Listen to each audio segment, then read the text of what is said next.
mulat sa pool, yun ang sinasabi natin. Walang impeachable ground.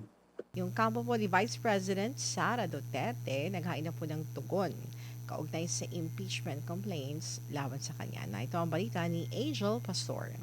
Nagtungo sa Senado nitong Lunes, June 1 ang mga kinatawan ng legal defense team ni Vice President Sara Duterte para formal na isumite ang tugon laban sa mga impeachment complaints na inihain laban sa Vice Presidente. Alinsunod ito sa itinakdang deadline ng Senate Impeachment Court. Alas 4:30 ng hapon, dumating sa Senado ang ilang miyembro ng defense team ni VP Sara sa pangunguna ni Attorney Michael Poa, ang kinatawan at spokesperson ng kampo ng Vice Presidente. Ayon kay Poa, nakapaloob sa kanilang isinumiting sagot ang mga depensa ni VP Sara, kabilang ang mga isyong nakikita nilang may kinalaman sa proseso at sa mga aligasyong ibinabato laban sa kanya. Kabilang sa kanilang mga kinikwestiyon ang naging proseso ng House Committee on Justice, partikular ang umano'y kawalan ng mga kalakip na ebidensya sa mga orihinal na impeachment complaint. Ang summary po ng answer namin is we really just set forth, yung nasabi ko nga kanina, yung defenses ng Vice President, yung nakita nating mga infirmities kahit dun sa naganap na Committee on Justice Proceedings. No? Isa na dyan, syempre, yung sinasabi natin na wala namang ebidensyang naka-attach sa mga impeachment complaints at yung mga ebidensya umano na inilabas ay inilabas lamang o nakalap lamang doon sa committee proceedings after we have already filed our answer before the Committee on Justice.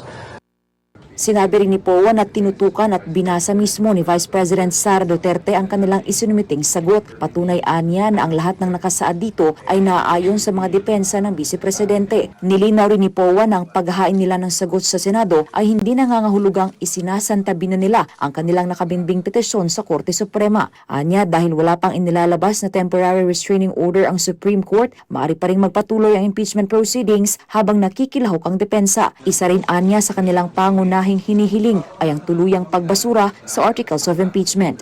Yes, that's one of the prayers, no, sa answer namin na sinasabi namin meron ng infirmities yung naging proceedings.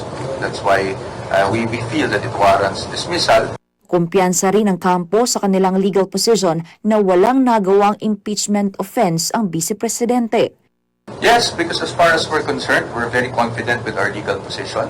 No? We are very confident that wala namang nagawang impeachable offense ang ating Vice Presidente. But these things will be threshed. It will depend on the pieces of evidence that will be presented, the witnesses that will be presenting those pieces of evidence. So, hindi natin alam, susunod lang tayo kung ano yung maging schedule. No? But tayo, we are ready to confront all of these allegations. Iginit naman ng abogado na handang humarap si VP Sara sa impeachment trial kung kinakailangan. Gayunman, sinabi niyang ang magiging partisipasyon ng Vice Presidente ay nakadepende sa magiging takbo ng mga susunod na pagdinig.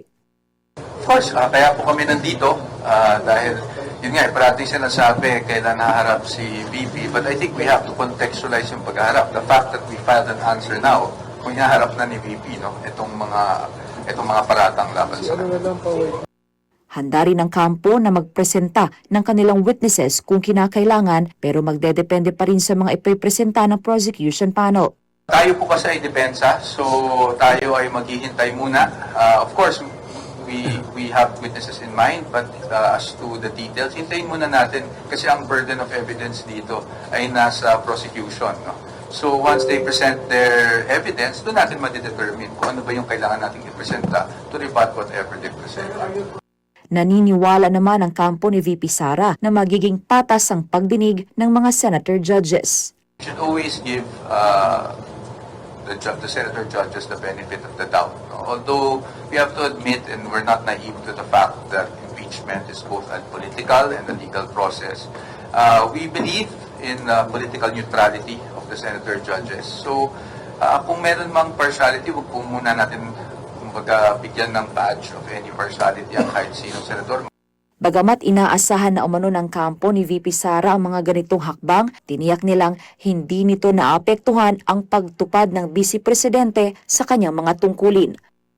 Mula dito sa Senado, para sa Diyos at Pilipinas, kung mahal Angel Pastor, SMNI News. Ayun, Attorney Sal, confident ang kampo ni Vice President Sara Duterte na madidismiss at walang na-commit na impeachable offense ang Vice President. Kung nakikinig kayo sa ating programa, yung mga nanonood sa ating ngayon, mulat sa pool, yun ang sinasabi natin. Walang impeachable ground. At diniscuss na natin isa-isa mula pa doon sa confidential funds na premature ang naging legal basis, yung grave threats na wala namang grave threats, yung sedition, pati na yung irregular disbursement tong sa Office of the Vice President, iba pa yung sa education, saka yung sinasabing ill-gotten wealth, lahat yun wala naman talaga Kaya tama yung inihain nila, pa-dismiss na nila yan. Ayun. And Attorney Sal, 74% ng mga Pilipino ang sumusuporta sa pagpapatuloy ng impeachment trial laban kay Vice President Sara Duterte sa Senado ayon sa pinakabagong survey ng Opti Research na isinagawa noong April 20 to 24. Lumabas sa survey na 21% ang tutol sa impeachment trial, habang 4% ang undecided. Mas mataas ito kumpara sa 69% support na naitala noong Marso. Pinakamataas ang support sa Visayas na may 80%, sinundan ng Metro Manila na may 81%, nalalabing bahagi ng Luzon na may 77% at Mindanao na may 58%. Nilinang Okta na ang survey ay hindi sukatan kung naniniwala ang publiko na nagkasala si Duterte o kung dapat siyang mapatalsik sa pwesto. Sa halip, sinusukat lamang nito ang suporta ng mamamayan sa pagpapatuloy ng impeachment trial bilang bahagi ng prosesong itinakda ng konstitusyon at upang mabigyan ng due process ang lakat ng panig. But I think the numbers will change or might change, Attorney Sal, kapag gumulong na ang impeachment trial at makita yung depensa ng Vice Presidente kung talagang na kung totoo yung sinasabi ng Vice Presidente na wala siyang kasalanan. Alam po niyo yung survey na yan. Sigurado gagamitin niya ng mainstream media. Mag-aangulo na naman sila. Sabi nila, ito niyo na. Ang tao, ang Pilipino, majority, gusto ituloy ang impeachment. Kailangan panagutin. Ang katotohanan yan, tinanong ko yung Opta research na, ano ako tanong ninyo? Kasi ang tanong ninyo, baka ang tanong niyo ba ganito? O sa tingin niyo ba dapat ituloy ang impeachment upang maipakita ni Inday Sara, masagot niya ang lahat ng mga at makita ang mga kasinungalingan? Di ba ganyan ang tanong niyo? O parang ganun nga. O exactly. Kung ganun sagot niyo, talagang marami kulang pa nga yun Madalit sabi, yan po yung mga survey na yan.